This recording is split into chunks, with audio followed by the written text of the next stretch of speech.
Je suis Farnaz Modarresifar, je me présente comme compositrice, centauriste et poétesse, mais à mon avis, les trois font un. Et c'est le travail de la création, quelle que soit la matière, que ce soit les mots, la musique ou par l'instrument.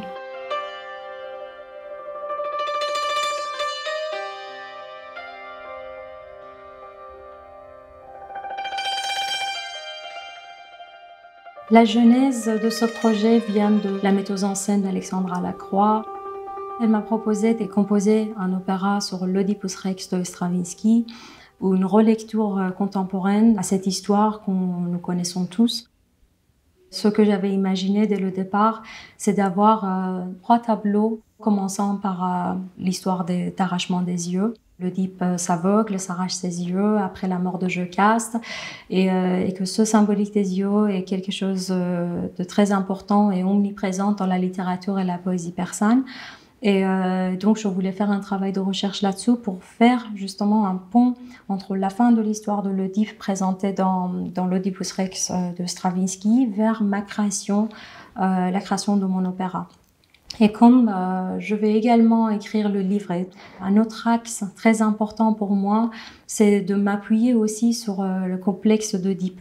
Je suis une passionnée de psychanalyse, une amoureuse de Freud et Jung. J'ai passé mon adolescence à lire surtout les entretiens de Freud avec ses patients. Donc c'est quelque chose, ce travail de perception des objets et des événements quotidiens qui se passent dans l'inconscience et comment c'est lié par une inconscience collective dans l'histoire, selon les géographies et les cultures, m'intéresse énormément.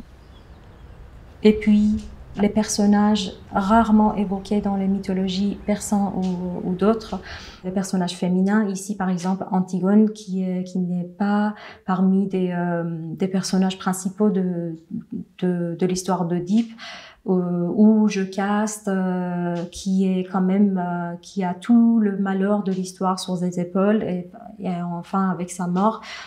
Ça trace une histoire qui peut être vraiment évoluée et réinterprétée à mon avis.